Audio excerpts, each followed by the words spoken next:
সারা জালসা খোলাসা এর সারমর্ম ইনশাআল্লাহ বয়ান করব। জালসার খোলাসা বা এর সারমর্ম 10-15 মিনিটের মধ্যে আমি বয়ান করি ইনশাআল্লাহ। আমার কথা ইতি করবো ইনশাআল্লাহ। আজকের যে প্রোগ্রাম বা জালসা, এর উদ্দেশ্য, এর কারণ এবং এই সম্পর্কে যা কিছু আলোচনা হলে, যত আলোচনা শুনলেন, এর সারমর্ম খোলাসা কালাম একটু ধ্যান দিয়ে শুনে দিবেন। আমি অনেক দূর থেকে এসেছি, উত্তর দিনাজপুর দমুনা দালপুরা থেকে এসেছি। তার আগে মদিনাতে 16 বছর আলহামদুলিল্লাহ পড়েছি আকিদা নিয়ে। তো আমার ইচ্ছা যে আমি কিছু পাইগাম আপনাদেরকে পৌঁছাবো। অনুগ্রহ করে একটু ধ্যান দিয়ে শুনবেন, সকলে শুনবেন। এবং মা ও বোনদেরকেও অনুরোধ করবো আপনারা একটু চুপচাপ থেকে একটু শুনে নেন। 10-15 মিনিট, বেশি সময় নেব না ইনশাআল্লাহ। 10-15 মিনিটের মধ্যে কিছু কথা আমি পৌঁছে দিতে চাই, কারণ এটা আমার দায়িত্ব। আল্লাহ তাবারক তাআলা দিয়েছেন। আল্লাহ তাবারক তাআলা যেহেতু আমাদেরকে কিছু জ্ঞান অর্জন করার, মদিনাতে থেকে আল্লাহ রাসূল সাল্লাল্লাহু আলাইহি ওয়াসাল্লাম শহরে থেকে কিছু লেখাপড়া করার তৌফিক দান করেছেন, সেহেতু সেটা পৌঁছে দেওয়ার দায়িত্ব দিয়েছেন। তো একটু অনুগ্রহ করে আপনারা সবর করে শুনেন, ধৈর্য ধরেন। ইনশাআল্লাহ 10-15 মিনিটের মধ্যে আমি শেষ করব। আমি আজকে এসে দেখলাম যেটা জালসার পরিস্থিতি, আলহামদুলিল্লাহ খুব আনন্দ হলাম। বিশেষ করে যিনি জালসার আয়োজন করেছেন, এই জালসার এই দিনী সভার এই সবচাইতে যেটা মানে খুশি বা এখানে আমাকে সবচাইতে বেশি যে জিনিসটা সন্তুষ্ট করলো, এই জালসার নামটা যে এনারা দিয়েছেন, যে সংশোধন সভা, সংশোধন, এটাই উদ্দেশ্য হবে। মানুষের লেখাপড়া করার উদ্দেশ্য বা দিনী সভা আয়োজন করার উদ্দেশ্য, একটাই উদ্দেশ্য হবে, সেটা হচ্ছে সংশোধন করা। আল্লাহ রাসূল সাল্লাল্লাহু আলাইহি ওয়াসাল্লামকে আল্লাহ তাআলা প্রেরণ করলেন, তার কারণ বললেন, ওয়া ইউআল্লিমুহুমুল কিতাবা ওয়া ইউযাক্কিহিম, এদেরকে পাক পবিত্র করবে। আল্লাহ তাবারক তাআলা আম্বিয়া কেরামকে পাঠিয়েছিলেন কেন? যেন সমাজকে কুসংস্কার থেকে পবিত্র করে। ওয়া ইউযাক্কিহিম, লাকাদ মান্নাল্লাহু আলাল মুমিনিনা ইয বা'আথা ফীহিম রাসূলাম মিন আনফুসিহিম ইয়াতলু আলাইহিম আয়াতিহি ওয়া ইউযাক্কিহিম ওয়া ইউআল্লিমুহুমুল কিতাবা ওয়াল হিকমা, কিতাব, হিকমত, জ্ঞান শেখাবে এবং সমাজকে পবিত্র করবে, পরিষ্কার পরিচ্ছন্ন করবে, এই উদ্দেশ্য। তো এটাই আসল উদ্দেশ্য এবং এই উদ্দেশ্যে আজকের সভা আয়োজন করা হয়েছে। খুব ভালো নাম রেখেছেন, বিশেষ করে আমাদের প্রিয় ভাই ফজিলাতুল শেখ ইনামুল হক আল মাদানী হাফিজাহুল্লাহ, খুব সুন্দর নাম চয়েস করেছেন এবং তার উদ্দেশ্য খুব সঠিক উদ্দেশ্য। যে উদ্দেশ্য আল্লাহ তাবারক তাআলা আম্বিয়া কেরামকে প্রেরণ করেছেন, যেটা উদ্দেশ্য হওয়া চাই, সেই উদ্দেশ্যেই উনি এই সভার আয়োজন করেছেন। আল্লাহ তাআলা তিনাকে আরো বেশি জ্ঞান দাও, তিনাকে হিকমত এবং তিনাকে জ্ঞানী করুক, এবং তিনার যারা সহকারী, যেনারা তিনার সহযোগিতা করছেন, তাআউন করছেন, হেল্প করছেন, আল্লাহ তাআলা তিনাদেরকে আরো বেশি তিনার হেল্প করার, সাহায্য করার তৌফিক দান করুক। আর আল্লাহ তাবারক তাআলা সকলের কাজকে আল্লাহ তাআলা উন্নত করুক, সকলের দুনিয়া এবং আখিরাতকে আল্লাহ তাবারক তাআলা কামিয়াব এবং সাফল্য করুক, আমিন। যে জিনিসটা আমাকে সন্তুষ্ট করলো, আপনাদের তাআউন। আমি এসে দেখলাম যেটা জালসায় আজকে আপনারা বড় বড় হেল্প করলেন, অনেক মোটা দান করলেন, খায়রাত করলেন। আল্লাহ তাআলা আপনাদের এই দান খায়রাতকে গ্রহণ করুক, কবুল করুক। আরো বেশি দান খায়রাত করবেন, এই কাজে আপনারা লেগে থাকবেন, সবর করবেন, ধৈর্য ধরবেন, মানুষের উপর খারাপ ধারণা রাখবেন না। মানুষের দ্বারা ভুল হতেই পারে। একটা উদাহরণ দিয়ে হালকা, কেউ যদি আপনাদের গ্রামে কোনো একটা দোকান খুলে, ভালো দোকান, যে দোকানে সবকিছু পাওয়া যায়, আপনারা সেই দোকান থেকে মাল কিনবেন। এটা কেউ বলবেন না যে দোকানওয়ালা খুব বেশি কামাচ্ছে, সে ইনকাম করছে, বড় লোক হয়ে গেল, তার উপরে হাসাদ করে আপনারা না খেয়ে থাকবেন না। সে যা করছে, কিন্তু আপনারা তার কাছে সবকিছু কিনবেন এবং আপনি দুনিয়ায় আপনি বরবাদ দিবেন না। তার কারণে মানে সে যে বড় লোক হয়ে যাচ্ছে, যার কারণে আপনারা তার কাছে কোনো জিনিস কিনা বন্ধ করবেন না। যেহেতু আপনার লাভ রয়েছে, আপনি দূর থেকে কিনে আনবেন, আপনার খরচ বেশি, যার কারণে আপনি সেখান থেকে আপনি সবকিছু কিনবেন, সামান কিনবেন, তার উপরে কোনো হিংসা হাসাদ করবেন না। বরং তার চাইতে বেশি উচিত হবে যে কেউ যদি দিনই প্রতিষ্ঠান হলে তার সেই প্রতিষ্ঠান থেকে লাভ উঠানো। কারণ দুনিয়া যেমন আপনি চান, দুনিয়াতে ক্ষতি হতে চান না, ক্ষতি করতে চান না, কোনো মানে ক্ষতিগ্রস্ত হতে চান না, তার চাইতে বেশি প্রয়োজন রয়েছে দিনের ব্যাপারে যেন আপনি ক্ষতিগ্রস্ত না হন, দিনের কাছে এগিয়ে রাখেন। কেউ যদি দিনই প্রতিষ্ঠান খুলে, দিনই এদারা খুলছে, বা দিনের একটা এখানে দিন জ্ঞান শিক্ষার একটা কারখানা, বলে কারখানা, ফ্যাক্টরি খুলেছে, সেই ফ্যাক্টরি থেকে আপনার লাভ উঠাবার চেষ্টা করবেন।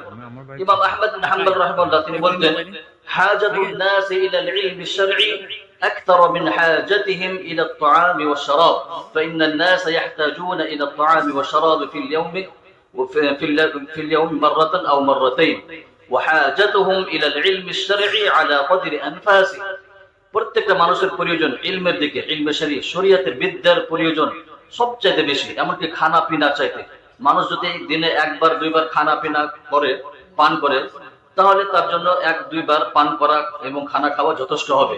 কিন্তু ইলমের শিক্ষার প্রয়োজন প্রত্যেক মুহূর্তে, আলা কদর আনফাসে, শ্বাস নেওয়া প্রত্যেক মুহূর্তে তার ইলমে শরঈ বা শরীয়তের জ্ঞান অর্জন করার প্রয়োজন। কারণ বিনা শরীয়তের জ্ঞানে সে সঠিক রাস্তা চলতে পারবে না। তো শরীয়তের এত মানে ইলমের যেটা জ্ঞান, শরীয়তের যতটা আপনার প্রয়োজন, এই প্রয়োজন আপনাকে মেটাতে হবে কোথা থেকে? আপনার ছেলেপেলেদেরকে শরীয়তের শিক্ষা দিবেন, কোথায় দিবেন? এই ধরনের কারখানা, যেটা মানে ইলমের মার্কাজ, সেন্টার বা ইলমে দ্বীন, শরীয়তের ইলম, শরীয়তের বিদ্যা এর কারখানা, ফ্যাক্টরি, এখানে আপনারা বা আমরা যেখানে দিন শিখতে পারি, বাচ্চাদেরকে দিন শেখাতে পারি। যেমন খানা পেনার দিকে খরচ করার প্রয়োজন রয়েছে, আপনারা আমরা সবাই ছেলেপেলেদের জন্য, বাচ্চাদের জন্য খানা পেনাতে খরচ করি। তার চাইতে বেশি খরচ করার প্রয়োজন কিসের? ইলমে দ্বীনের জন্য। ছেলেপেলেদেরকে দিন শিক্ষার জন্য তার চাইতে বেশি খরচ করতে হবে, তার চাইতে বেশি আপনাকে এর লক্ষ্য রাখতে হবে। তো যেমন ছেলেপেলের উদ্দেশ্যে আপনি একটা দোকানদারকে আপনি লাভ করেন, সে লাভ করছে করুক, কিন্তু ছেলেপেলে যেন ভালোভাবে খান পান করে, যার কারণে আপনি সেই দোকান থেকে সবকিছু কিনেন। অনুরূপ তার চাইতে বেশি উচিত হবে তাকে, সেই ছেলেকে আপনাকে দিনী শিক্ষা দেওয়া। দিনী শিক্ষা দেওয়ার জন্য এই ধরনের ফ্যাক্টরিকে, দিনী শিক্ষার যেটা কারখানা, ফ্যাক্টরি, এতে তাউন করা, হেল্প করা, সাহায্য করা, এটা সবচাইতে বেশি করে। যতটা আপনি খাওয়া পেনা পিছিয়ে আপনি খরচ করছেন ছেলেপেলেদের জন্য, তার চাইতে বেশি খরচ করার প্রয়োজন রয়েছে আপনার ছেলেপেলেকে ইলমে দ্বীন শেখার জন্য। কারণ যখন কবরে যাবেন, কবরে আপনাকে অন্য কিছু জিজ্ঞাসা করা হবে না, শুধুমাত্র দিন সম্পর্কে আপনাকে জিজ্ঞাসা করবে এবং তিনটি প্রশ্ন আপনাকে জিজ্ঞাসা করা হবে। মার রব্বুকা, মা দীনুকা, মা হাদা রাজুল, মানে আল্লাহ রাসূল সাল্লাল্লাহু আলাইহি ওয়াসাল্লাম সম্পর্কে জিজ্ঞাসা করা হবে, দিন সম্পর্কে জিজ্ঞাসা করা হবে, রব সম্পর্কে জিজ্ঞাসা করা হবে। তিনটি প্রশ্ন। এই তিনটি প্রশ্নের উত্তর লাগবে। এই তিনটি প্রশ্নের উত্তর কোথায় জানতে পারবে? মাদ্রাসায় পড়তে গেলে। এবং এই তিনটি প্রশ্ন শুধু পুরুষকে করা হবে না, পুরুষ হোক, নর হোক, নারী হোক, সকলকেই করা হবে। চাহে অজ্ঞ হোক, মূর্খ হোক, আলিম হোক, যাই হোক, প্রত্যেকটা লোককে এই তিনটি প্রশ্ন করা হবে। মানে দিনের শিক্ষা প্রত্যেকটা লোককে শেখার প্রয়োজন। মহিলা হোক, তাকেও শেখার প্রয়োজন, তাকেও কবরে তিনটা প্রশ্ন হবে। কেউ যদি এটা বলে যে না, মহিলাদেরকে দিন শিক্ষার প্রয়োজন নাই, তাকে কবরে দিনের সম্পর্কে জিজ্ঞাসা করা হবে। এবং আমরা জানি যেমন পুরুষদের জন্য সঠিক কাজ করা, নেক কাজ করা, নামাজ পড়া, 5 ওয়াক্ত, 5টা যেটা ইসলামের আরকান, এর উপর আমল করা যেমন পুরুষ লোকের উপর ফরজ, তেমনি মহিলাদের উপরও ফরজ। যেহেতু পুরুষ লোকের উপর ফরজ, যে কাজ করা ফরজ, সেই সম্পর্কে তার জ্ঞান অর্জন করা ফরজ। যার কারণে হাদিসে এসেছে তলাবুল ইলমি ফারিয়াদাতুন আলা কুল্লি মুসলিম, প্রত্যেক মুসলমানের উপর জ্ঞান অর্জন করা, ইসলামের শিক্ষা নেওয়া ওয়াজিব বা ফরজ। কারণ যতক্ষণ না সে জ্ঞান অর্জন করবে, যতক্ষণ না শিখবে, অতক্ষণ সে আমল করতে পারবে না। যেহেতু মহিলাদের জন্য 5 ওয়াক্ত নামাজ ফরজ, তাদেরও ইসলামের আরকানকে জানতে হবে এবং তাদেরকে কবরে হিসাব দিতে হবে, সেহেতু তাদের জন্য সে শিক্ষা অর্জন করা ওয়াজিব। যার কারণে ইমাম বুখারী রাহিমাহুল্লাহ বাব এনেছেন, বাবুন আল ইলমু ক্বাবলা আল কওলি ওয়াল আমাল বিহি, অর্থাৎ কোন কাজ করার আগে, কোন কথা বলার আগে ইলম শিখতে হবে, বিদ্যা অর্জন করতে হবে। তারপরে তিনি দলিল এনেছেন, ফা'লাম আন্নাহু লা ইলাহা ইল্লাল্লাহু ওয়াস্তাগফির লিযামবিক, জেনে নাও যে আল্লাহ ছাড়া কেউ মাবুদ নাই, কেউ উপাস্য নাই, এবং তুমি তোমার গুনাহ ইস্তেগফার করো, আল্লাহর কাছে ক্ষমা চাও। তো এখানে সর্বপ্রথম আল্লাহ বললেন ফা'ল, আগে জেনে নাও। লা ইলাহা ইল্লাল্লাহ এই কালিমা পড়ার আগে তার অর্থ জেনে নাও, আগে জানার কথা বললেন। জানবেন তারপর আপনি বলবেন, বিনা জানাতে বলে কোনো লাভ নেই। অনেক মুনাফিক তারা বলতো ওয়ামিনান নাসি মান ইয়াকুলু আমান্না বিল্লাহি ওয়া বিল ইয়াউমিল আখির ওয়া মা হুম বিমুমিনিন, অনেক মুমিন তারা, অনেক মুনাফিক এরা বলতো আমরা ঈমান এনেছি, আমরা মুসলমান। আল্লাহ বলছেন এরা মুমিন নয়, কারণ যে এরা মানুষকে ধোঁকা দিচ্ছে। কি বলছে এরা অন্তর থেকে বলে না, আগে জানতে হবে তারপরে বলতে হবে। তো যাই হোক, আপনারা যা কাজ করছেন বা এখানে যেটা কারখানা খুলেছেন ইলমের বা ইলমে দ্বীনের প্রতিষ্ঠান, এই প্রতিষ্ঠানকে সাহায্য করছেন, সাহায্য আপনারা করতে থাকবেন। এটা সবচেয়ে ভালো কাজ এবং সবচেয়ে বড় কাজ করছেন, সবচেয়ে নেকির কাজ করছেন। আল্লাহ তাআলা আপনাদেরকে আরো বেশি তৌফিক দান করুন এবং এক অপরের সহযোগিতা করার তৌফিক দান করুন। কোন একটা বিল্ডিং বা কোন একটা বড় কাজ একাই সম্ভব নয়। হাদিসে এসেছে আল মুমিনু লিল মুমিনি কাল বুনিয়ান ইয়াশুদ্দু বা'দুহু বা'দা, এক মুমিন আরেক মুমিনের জন্য একটা বিল্ডিং এর মতো, এক অপরের দ্বারা তাকে শক্ত করে। যেমন একটা ইট দ্বারা কোনো কাজ হয় না, একটা ইট দ্বারা কোনো দেওয়াল হবে না, কোনো ঘর হবে না, কোনো বিল্ডিং হবে না। অনেকটি ইট একসাথে মিক্সচার হবে, তখন একটা বিল্ডিং হবে বা একটা ঘর হবে বা একটা দেওয়াল তৈরি হবে। অনুরূপ কোনো কাজ কেউ যদি করতে চায় একাই করতে পারবে না, সবাই মিলে সাহায্য করবেন তাহলেই করতে পারবে। এত বড় একটা প্রতিষ্ঠান কেউ যদি বলে আমি একাই করব, তার জন্য খুব কঠিন হবে। সবাই মিলে যখন আল মুমিনু লিল মুমিনি কাল বুনিয়ান, বুনিয়ান মানে একটা বিল্ডিং এর মতো, ইয়াসুদ্দু বা'দুহু বা'দ, এক অপরের দ্বারা শক্ত হয়, মজবুত হয়। যার কারণে এখানে প্রয়োজন রয়েছে সবাই এক অপরের সাহায্য করে জিনিসটাকে শক্ত করবেন, মজবুত করবেন। ওয়া আতিউ আল্লাহ ওয়া রাসূলাহু ওয়া লা তানাযাউ ফাতাফশালু ওয়া তাযহাবা রিহুকুম ওয়াসবিরু ইন্নাল্লাহা মা'আস সাবিরিন। তোমরা আল্লাহ এবং তার রাসূলের আনুগত্য করো, অনুসরণ করো, তিনাদের ইতাআত করো, এবং তোমরা আপোষে মতভেদ করিও না। ওয়া লা তানাযাউ, আপোষে মতভেদ করিও না, মত পার্থক্য করিও না। এক অপরের দ্বারা ভুল হতেই পারে, এক অপরকে সহ্য করো, ওয়াসবিরু, সবর করো, ধৈর্য ধরো। মানে এক অপরের কথা কাটাকাটি হতে পারে, মানুষ যখন একসাথে থাকে তখন অনেক রকম কথা হয়। তো এই সমস্ত জিনিসের উপর তোমরা সবর করিও, তোমরা গন্ডগোল করিও না, আপোষে বেটে যেও না। ফাতাফশালু ওয়া তাযহাবা রিহুকুম, নইলে তোমরা আলাদা হয়ে যাবে, পৃথক হয়ে যাবে, এবং তোমাদের হাওয়া উপরে যাবে, অর্থাৎ তোমাদের জ্বর উড়ে যাবে, তোমাদের অস্তিত্ব থাকবে না, তোমরা কোনো বড় কাজ করতে পারবে না। যার কারণে অসবিরু, তোমরা সবর করো, ধৈর্য ধরো, এক অপরের অত্যাচারের উপর সহ্য করো, ধৈর্য ধরো এবং মিলেমিশে থাকো, তাহলে বড় একটা কাজ করতে পারবে। ইন্নাল্লাহা মা'আস সাবিরিন, যদি সবর করো তাহলে আল্লাহ তোমাদের সাথে আছে। এমনকি একটা বাড়িতে একটা স্বামী থাকে, একটা মা বাপ থাকে, ছেলে পেলে থাকে, কত গন্ডগোল হয়। যার কারণে আল্লাহ তাবারক তাআলা বলেন, ইয়া আইয়ুহাল্লাযীনা আমানু ইন্না মিন আজওয়াজিকুম ওয়া আওলাদিকুম আদুওয়ান লাকুম ফাহযারুহুম ওয়া ইন তা'ফু ওয়া তাসফাহু ওয়া তাগফিরু ফাইন্নাল্লাহা গফুরুর রহিম। হে ঈমানদার ব্যক্তিগণ, অবশ্যই তোমাদের স্ত্রীরা, তোমাদের ছেলেরা, এরা তোমাদের দুশমন, শত্রু। এরা তোমাদেরকে দিনের উপর অটল থাকতে দেয় না বা দিনের কাজে এগিয়ে যেতে দেয় না।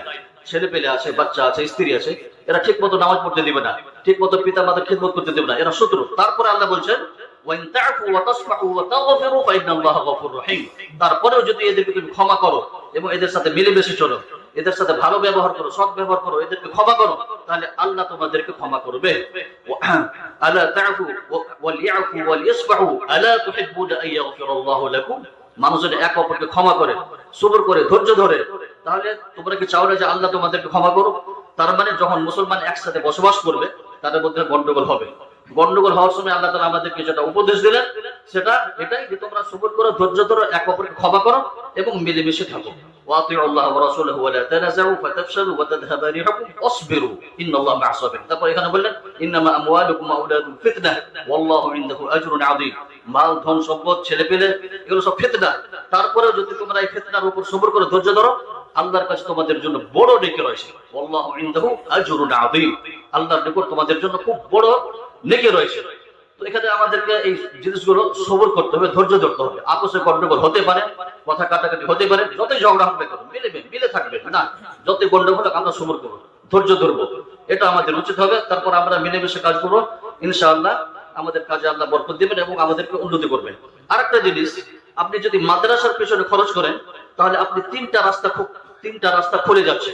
যখন কবরে যাবেন তখন আপনার আমল বন্ধ হয়ে যাবে। ইদা মাতাল ইনসানু ইনকাতাআ আমালুহু ইল্লা মিন থালাথ, মানুষ যখন মারা যায় তখন তার সমস্ত আমল তার বন্ধ হয়ে যায়, কিন্তু তিনটি রাস্তা তার খোলা থাকে। একটাকে ওয়ালাদুন সালিহুন ইয়াদউ লা, নেক্সট সন্তান যে তার জন্য দোয়া করবে। আরেকটা সাদকা জারিয়া, কেউ যদি দান খায়রাত করে। আরেকটা সাদকা জারিয়া, ওয়ালাদুন সালিহ আও ইলমুন ইনতাফা বিহি, ইলম, বিদ্যা, যে বিদ্যা আপনি ছেড়ে গেলেন সেই বিদ্যা আপনার কাজে আসবে। ওলামায়ে বলছেন কেউ যদি প্রতিষ্ঠানের পিছনে খরচ করে তাহলে তিনটা রাস্তা সে খুলে গেল। আপনি যখন মাদ্রাসার পিছনে খরচ করলেন, মাদ্রাসাতে যত টাকা আপনি দান করলেন, এই দানের কারণে এটা আপনার জন্য সাদকা জারিয়া হয়। আপনার পয়সাতে একটা ইট যে কিনা হলো, এই ইটটা আপনার জন্য কিয়ামত পর্যন্ত আপনার জন্য রাস্তা খুলে গেল। আপনি কবরে আছেন, আপনার কাছে নেকি পৌঁছতে আছে। আরেকটা, এই মাদ্রাসা থেকে নেক্সট সন্তান তৈরি হচ্ছে, এই নেক্সট সন্তান তৈরি হওয়ার কারণে ইলমুন ইনতাফাউ বিহি, এই ইলম থেকে আপনার যত ছেলে পেলে লাভ উঠাচ্ছে, এই সমস্ত লাভ উঠার কারণে আপনার নেকির রাস্তা খুলে গেল এবং কিয়ামত পর্যন্ত আপনার নেকি অব্যাহত থাকলো। এবং ওয়ালাদুন সালিহুন ইয়াদউ লা, নেক্সট সন্তান আপনার জন্য দোয়া করবে, এই দোয়াটা আপনার কাজে আসবে। তিনটা রাস্তা আপনি খুলে গেলেন। মাদ্রাসাতে দান করার কারণে তিনটে রাস্তা আপনি খুলে গেলেন। যাই হোক, আমার সময় শেষ, এখানে এসে গেছে। একটু কথা শুধু ছাত্রীদের জন্য বলে দিই, যারা ছাত্রী এখন এখানে লেখাপড়া করছে। কোরআন তাজবিদের সাথে যেমন ছাত্রদেরকে, ছেলেদেরকে পড়া উচিত, অনুরূপ মহিলাদেরকে, মেয়েদেরকে তাজবিদের সাথে পড়া উচিত। কোরআন আল্লাহর কালাম, যেভাবে আল্লাহ তাআলা নাযিল করেছেন, অবতীর্ণ করেছেন, সেইভাবে আল্লাহ তাআলা চান যেন সেইভাবে সবাই পড়েন। ইমাম ইবনুল জাযারি রাহিমাহুল্লাহ বলেন, ওয়াল আখযু বিত-তাজবিদ হাতমুন লাযিমুন মান লাম ইউজাওবিদুল কুরআন আতিমুন লিআন্নাহু বিহিল ইলাহু আনজালা ওয়া হাকাযা মিনহু ইলাইনা ওয়াসালা। অর্থাৎ আল্লাহ তাআলা যেভাবে কোরআন অবতীর্ণ করেছেন, সেইভাবে আল্লাহ তাআলা চান যে মানুষ যেন কোরআন এইভাবে পড়ে, এবং এইভাবে আল্লাহ তাআলা কোরআনকে বাকি রেখেছেন কিয়ামত পর্যন্ত। যেই তালাফফুজের সাথে এবং যেই মাখরাজের সাথে, যে উচ্চারণের সাথে আল্লাহ তাআলা কোরআন অবতীর্ণ করেছেন, সেই উচ্চারণ সহ কোরআন আমাদের পর্যন্ত পৌঁছে গেছে। আমাদের উচিত হবে যে আমরা আমাদের পরবর্তী যারা নাসল আসবে তাদের পর্যন্ত কোরআনকে সেইভাবে পৌঁছে দেব এবং সেইভাবে পড়ার আমরা ব্যবস্থা রাখবো। আল্লাহ তাআলা হেফাজত করবেন। এবং ইমাম শাতিবী রাহিমাহুল্লাহ বলেন, জাযাল্লাহু বিল খায়রাতি আন্না আইম্মাতান লানা নাকালুল কুরআন আযবান ওয়া সালসালা।